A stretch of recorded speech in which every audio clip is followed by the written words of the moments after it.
Welcome to another installment from Long Range Productions. Today we will be doing a budget scope comparison. We had the intent originally to compare 5 budget-minded scopes with some excellent features directly against a Bushnell Elite Tactical 3.5 to 21 DMR scope, which has over the years proven to track true and be darn near bulletproof. Stay tuned to see the results.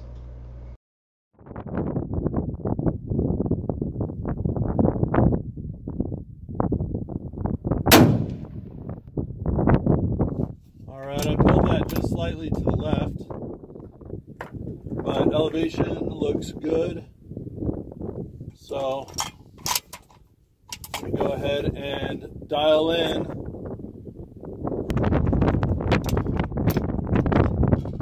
for 3 full mils of elevation and same point of aim as the first shot.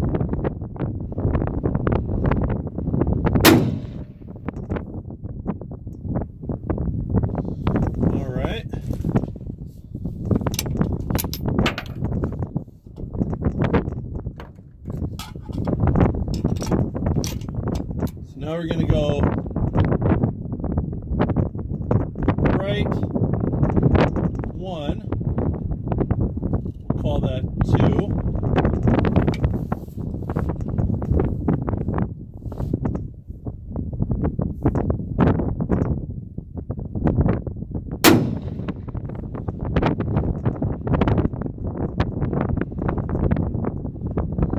okay, left 2,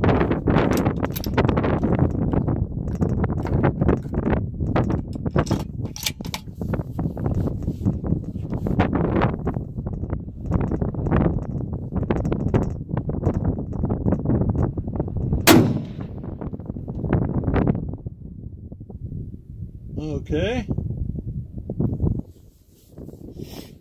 back to 0, and back to 0.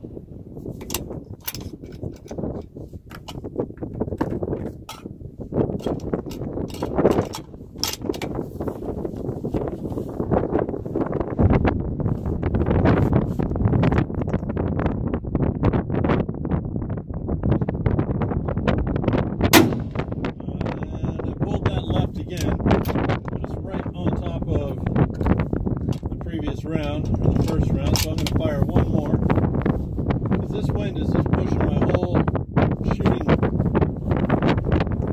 platform around. They're not ideal conditions at all.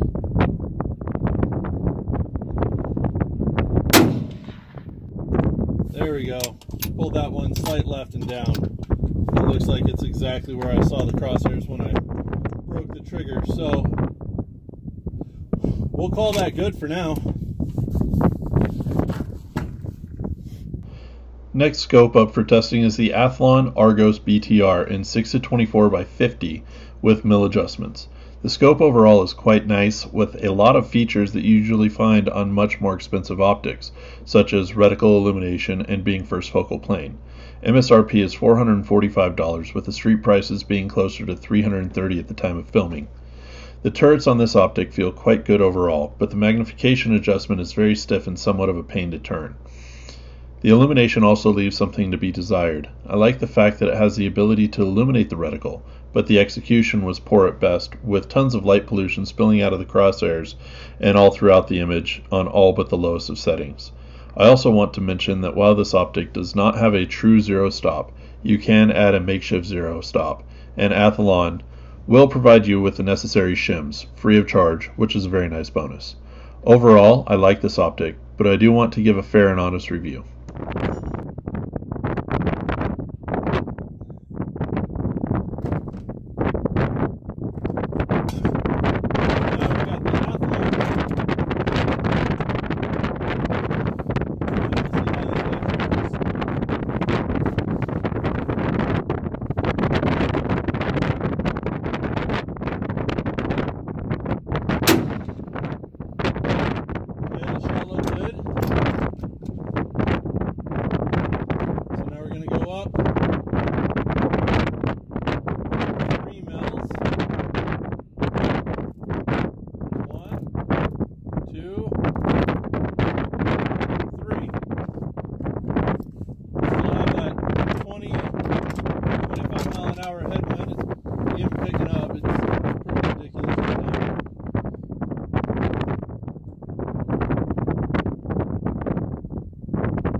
The Cabelles Covenant is a bit of the unknown in this test. At a $250 price point, it has some great features, including a really nice reticle and some very excellent glass. The glass clarity, at least to my eye during these tests, was on par with optics costing many times more than this scope did. This one is the 4-14 by 44mm model, featuring a 30mm main tube and a reticle situated on the first focal plane. The turrets feel good, if not a tad but mushy. The magnification ring moves freely, with just enough tension to trust that it will only spin when you want it to. No zero stop or illumination available, and it is only available in MOA. But it really does have the best optical clarity out of any of the budget scopes compared today. I would put the clarity on par with the Bushnell DMR that is our baseline for this test. Yes, it really is that good.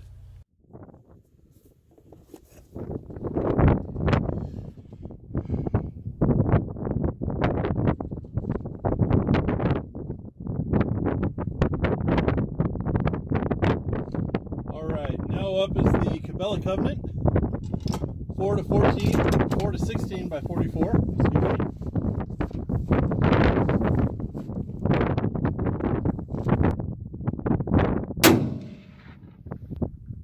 Alright, shot down range with the Covenant. Looks like we're just slightly low of the bowl, which is good. So this one is MOA, it's not mils. So I'm going to want to go up 5 MOA.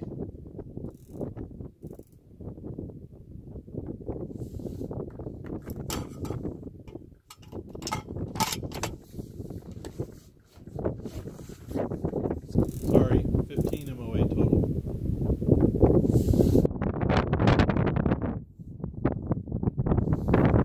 So we're at 10 MOA.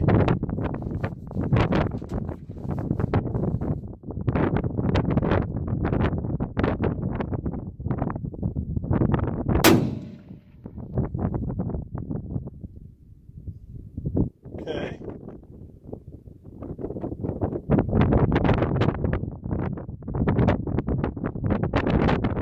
So now we're going to go right 5 MOA.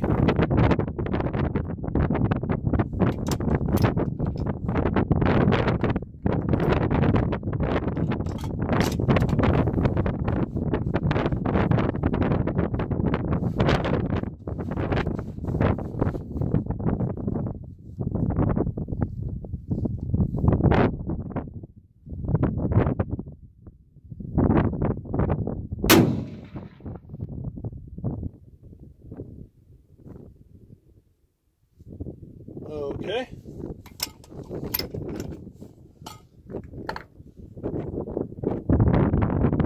Now we're going to go left.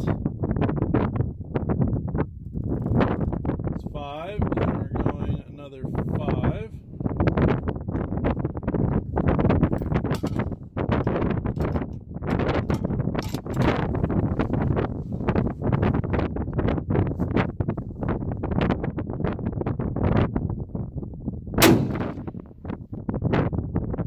Okay, I'm going to zero that back out on windage. And we're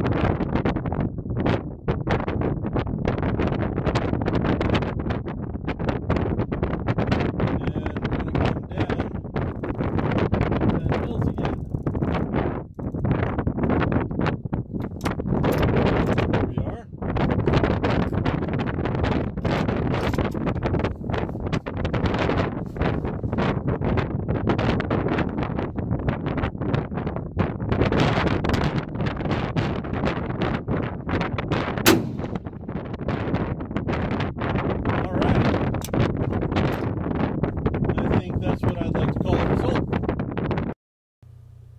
The next scope in the lineup is the all-new Vortex Diamondback Tactical FFP. This one is in mils, and like the name suggests, it is a first focal plane scope. This one is 4-16 by 44 and features exposed target turrets with a really excellent layout. Easy to read, nice feel. The turrets, however, do not lock and there is no zero stop available. The reticle is the EBR 2C reticle, which has proven itself to be an excellent reticle design over the years. The turrets and magnification ring have great tactile feedback and the glass is quite good, but the eye box at a full 16 power does get awfully small. If you have a good ergonomic setup on your rig, this shouldn't be an issue, but it could catch some people out with a subpar setup. Now we're shooting the brand new in market, the Vortex Diamondback Tactical First Focal Plane, and this one is 4 to 16 by 44, and again it is first focal plane. So let's see how the Vortex goes.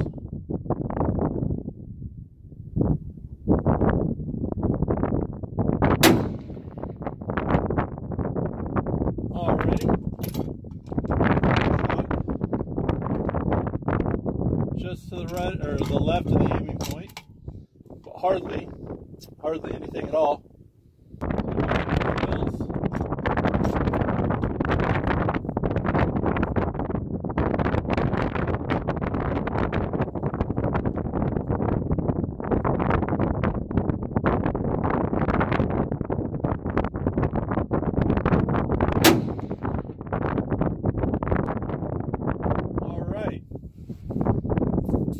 Look to be right on the money. So now we're going to go right. We're going to do this a little bit different. We're going 2 mils. There's 1, 2.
Alrighty. So, let's go see how that did. The last scope in our lineup today is the Bushnell Engage. The Engage is a newer line of optics from Bushnell that incorporates some nice features for not a lot of money. While you can only get the Engage in MOA and second focal plane, it is still a very usable optic. I have this one mounted on my very favorite hunting rifle, a Browning X-Bolt and 7mm Remington Magnum. The Engage scope is held up on this light rifle with a pretty stout loading in this cartridge. A 162 grain Hornady ELDX moving along at 3,170 feet per second is nothing to sneeze at, and the Engage handles it well. The Deploy MOA reticle is a very usable reticle, though in order to use it as designed for range estimation or measuring, you do have to be at a full 16 power. This can be a hindrance in some situations. The optics are very good and the turrets are of a pull to unlock design. They have a good tactile feedback and the power ring is easy to adjust. Overall, I give it good marks.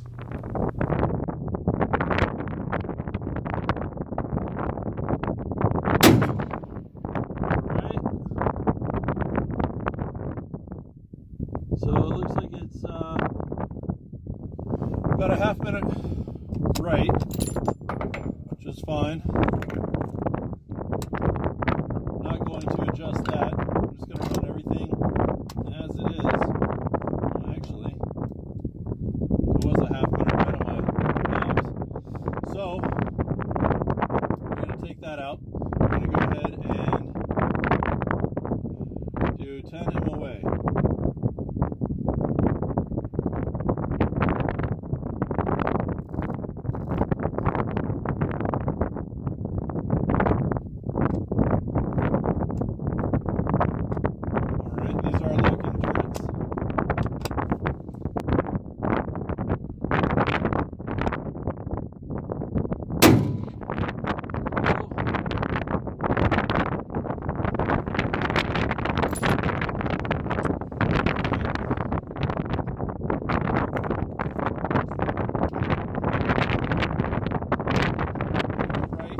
minutes.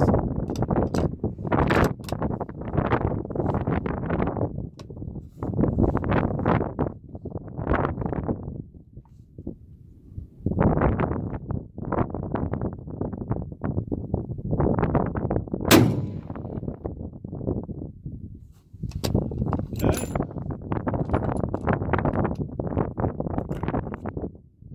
We're going to take that 5 minutes right out. And go left 5 minutes.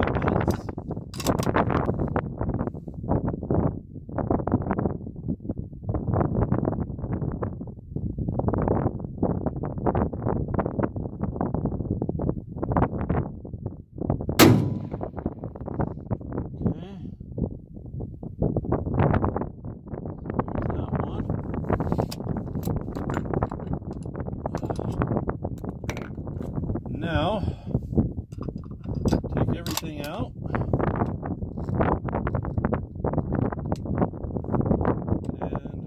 go back to 0.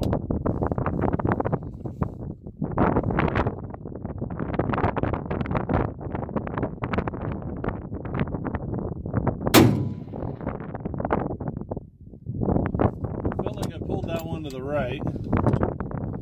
You know what I'm going to do, since this is my hunting gun, and it's 100 yards, not that I would need to adjust low for that, I'm going to take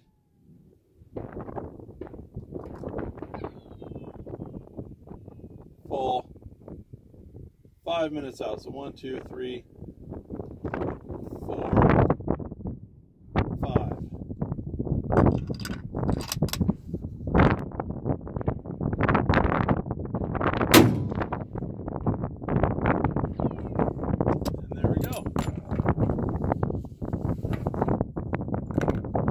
So I'll take a picture of that and compile the results, and you will have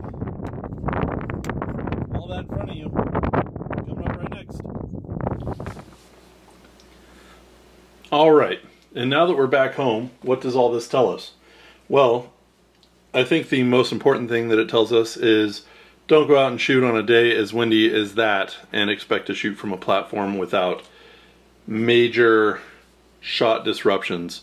That wind was actually physically blowing my truck around to the point where I was shooting off the tailgate, and it was blowing it to the point where, as you can see from the groups down here, that gun is, it's accurate and consistent enough that this should all be one ragged hole. And it typically is. If I was laying down prone, it probably would have been. But because of the wind conditions, that head-on wind, it was hitting my truck broadside. It was moving the truck, twisting the truck. The suspension was moving around and bouncing around. And I could not get a super steady shot just from the wind gusts. So you can see everything is kind of spread around. I did get lucky a couple of times. The Bushnell Engages were pretty close. The Cabelles Covenant was pretty close. Diamondback Tactical had a little bit of spread on it. These are the 3 shots from the DMR, the Bushnell DMR. Here's another Athlon down here. So a lot of this may not be scope tracking, so scientifically this doesn't give us a great data set, but it's something interesting to look at. So I went through and I did the math on everything, and you can see this was the aiming point on the target. I tried to get video of the bullet impacts, but again, it was so windy, it was pushing the camera around on the tripod really badly. So from point of impact, or from point of aim, this was the constant point of aim. I never deviated from that point of aim. We can look up here, the Diamondback Tactical, that was 2.9 mils. I dialed 3. So 2.9, that's pretty darn close. The Athlon is, as well, is 2.91 mils. So both of those almost exact, exactly the same. I did dial 3, 2.9, 2.91, so it's a 1/10 off. And again, that could be the truck getting blown around. Here's the Bushnell Engage. That shows up at 10.5 MOA. That was 11 inches. So that is 10.5 MOA. I did dial 10, so that's pretty darn close. The DMR 3.26 mils, so 1/4 mil high from what I dialed. And then the Cabelles Covenant, I dialed 15 total, and I ended up with 14.8 MOA, so that's pretty darn close. So again, the room for error there is probably in the wind blown, the gusts and all that. So then, let's see, so the DMR was the first scope that we shot, and that was, again, 3.26 mils from point of impact, or from point of aim to point of impact, 3.26 mils. Then we went right, and that was 1.8 mils was the impact. And then we went left, and that was 2.5 mils. Then we shot the Athlon right here. That was 2.91 mils. I dialed 3 total. Then we went right. That was 2.36 mils right. And left, 1.875 mils. After that, it was the Cabelles Covenant, and that I dialed 15 mils, or 15 MOA, excuse me, and I ended up impacting 14.8 MOA. So I actually wrote this out as mils, but that is the correct conversion for MOA. So dialing right, that came out at 6.69 MOA, dialing left 5.13 MOA, and then came back down, and you can see impact number 1, impact number 2. So that actually worked out pretty well. That's fairly consistent coming back to original point of aim. From there we did the Diamondback Tactical, and you can see this was shot placement number 1, and this was the follow-up shot. So Diamondback Tactical, we dialed 3 mils. We ended up 2.9 mils in elevation. Dialed right, Diamondback Tactical was 1.8 mils, right next to the DMR. Dialed left, the Diamondback Tactical is 1.59 mils. And then back to complete zero, and you can see the second impact right here, right on the line. So that was actually fairly consistent. Again, wind definitely played a factor there. Last one was the Bushnell Engage. I believe this was shot number 1. Then we dialed up. Bushnell Engage ended up hitting at 10.5 MOA. Dialed right. We ended up at 5.7 MOA, and then we dialed left at 4.3 MOA, and then back down. You can see shot number 1 and then shot number 2 here. And then I dialed down 5 MOA. I ended up impacting almost 6 MOA low. So this was shot number 3. And that was the only one that I did that with. So this here is, you know, just basically with that wind and that shooting platform. What does that tell us?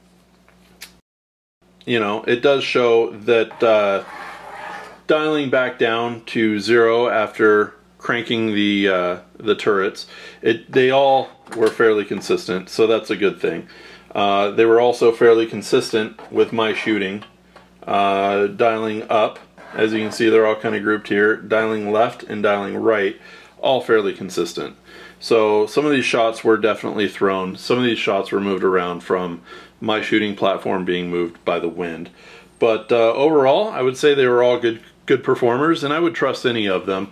I will definitely get back out and do some more testing in calmer conditions and from a more stable shooting platform. Where I was shooting, it's a little too dusty to be shooting from prone on the ground. It's all very, very fine silica type moon dust dirt, and shooting headlong into the wind is just a good way to sandblast your teeth, your rifle, and your optics. So I didn't want to do that. Anyways, I hope this was informative to you. If you have any questions, comments, or concerns, please feel free to put them down below in the comments, and I will be more than happy to answer them.